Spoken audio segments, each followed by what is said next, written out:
Veamos ahora la composición de la leche humana en función de la edad del lactante. Empecemos por el precalostro. A partir de la semana 16 de gestación se da la lactogénesis 1 o también conocido como diferenciación secretora. Puede apreciarse en la superficie del pezón del pecho materno restos de leche seca. Se ve como una costra amarillenta normalmente. Eso es lo que refieren las madres, las mujeres embarazadas. Aunque no todas lo ven ni lo sienten. La madre puede no notar nada y también es normal, ¿vale? No notar esta capita amarillenta sobre el pezón de precalostro durante la gestación no significa que luego no se vaya a tener leche, ¿vale? Bien. Después sale el calostro, que es la leche de color amarilla que sale hasta que sube o baja la leche, ¿no? Como le llamamos popularmente a la activación secretora o lactogénesis 2. La activación secretora o lactogénesis 2, ahora lo veremos, sucede después del parto, ¿vale? En el momento del nacimiento, después del alumbramiento de la placenta, un poquito después. Bueno, sobre el calostro, su función principal es protectora. Le llaman primera vacuna porque tiene muchísimos factores inmunológicos que son necesarios y positivos para el recién nacido. Por ejemplo, inmunoglobulina A, lactoferrina, también contiene células de defensa, es rico en sodio, en potasio, en proteínas y naturalmente pues contiene menos grasa, menos lactosa y menos vitaminas hidrosolubles. Cabe tener en cuenta que se produce muy poquito, pero se produce justo lo que necesita el recién nacido. Tened en cuenta que la capacidad del estómago, la capacidad del volumen estomacal de un neonato, de un recién nacido, es de aproximadamente 20 mililitros. Ojo, no 5 mililitros, no 7 mililitros. Esto es un mito y puede conducir a que la lactancia materna no se ofrezca a demanda. Eso de durante los primeros días, el volumen del estómago del recién nacido es como una cereza o como una nuez. Eso no es así. Sabemos que es un mito. El volumen estomacal del recién nacido ocupa más. Es de aproximadamente unos 20 mililitros. Pero eso no significa que necesite tomar 20 mililitros por toma desde que nace. La lactancia debe ser a demanda, ¿vale? Me gustaría que vierais este artículo, es muy interesante, donde se puede observar y contrastar que el volumen estomacal neonatal es de aproximadamente 20 mililitros en el momento del nacimiento. Os dejo por aquí, es de acceso abierto y os animo a leerlo si os interesa, que es muy interesante también. Bien, tanto el precalostro como el calostro son de color amarillento. Luego, desde aproximadamente el día 5 hasta el 15 posparto, sale leche de transición, que es de un color un pelín más blanquecino.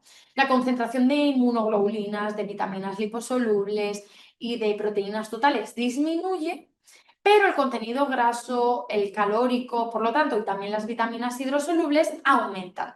También aumenta la concentración de lactosa. Esto es importante tenerlo en cuenta. ¿Por qué? Porque gracias a esta concentración de lactosa en la leche de transición, por osmosis pasa agua al interior de los alvéolos mamarios, ya que la concentración de lactosa en la leche materna aumenta. Entonces, por ósmosis entra agua y por lo tanto hay un aumento del volumen de leche producida, ¿no? A partir pues, del día 2, 3, 4, 5, depende de cada madre, ¿vale? Pero normalmente sucede a las 48, 72 horas posparto esta transición y aumenta el volumen de leche materna. Esto puede provocar pues, la ingurgitación o la tensión mamaria tan habitual durante los primeros días o semanas postparto. Y finalmente se da la leche madura, lo que se conoce como leche madura. A partir de aproximadamente el primer mes, las madres de un solo bebé, no las madres de múltiples, como por ejemplo de mellizos, gemelos, trillizos, no, las de un solo bebé, producen aproximadamente unos 750 mililitros de leche materna al día. Esto no es categórico, ni es así siempre, quiero decir, depende de cada madre, ¿vale? Solamente es una media y una aproximación. Sabemos que cuanto más demanda haya, más leche se produce.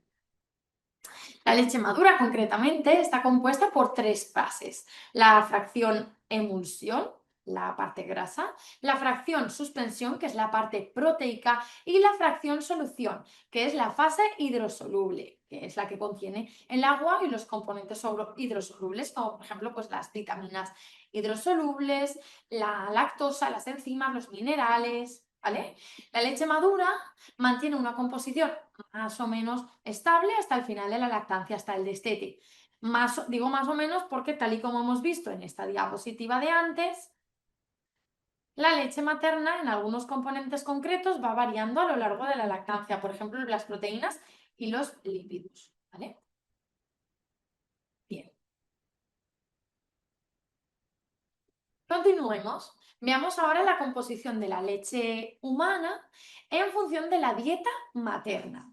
Una duda muy habitual de las madres en clínica de lactancia es si la composición de la leche materna varía en función de lo que comen ellas, de su dieta, de su alimentación.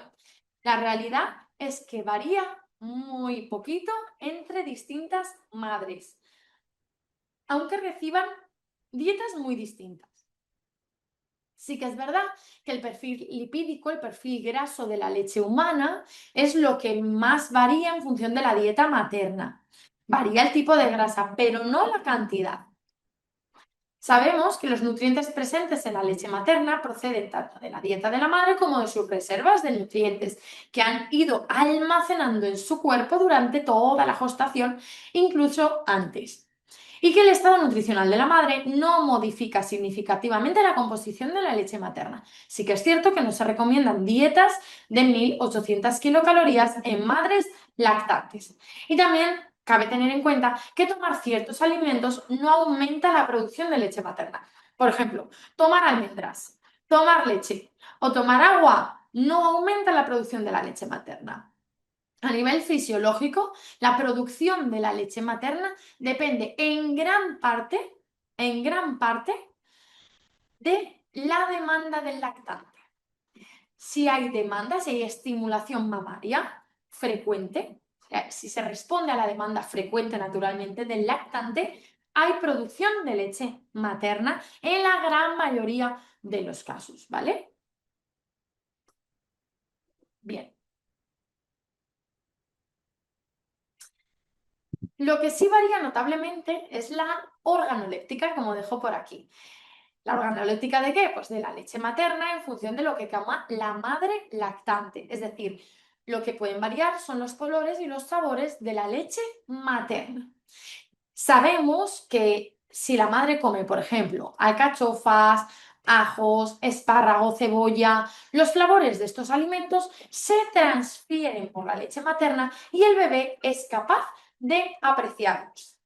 Esto, lejos de ser una desventaja, es muy beneficioso para el bebé, ya que tomar leche materna les otorga cada día un menú distinto.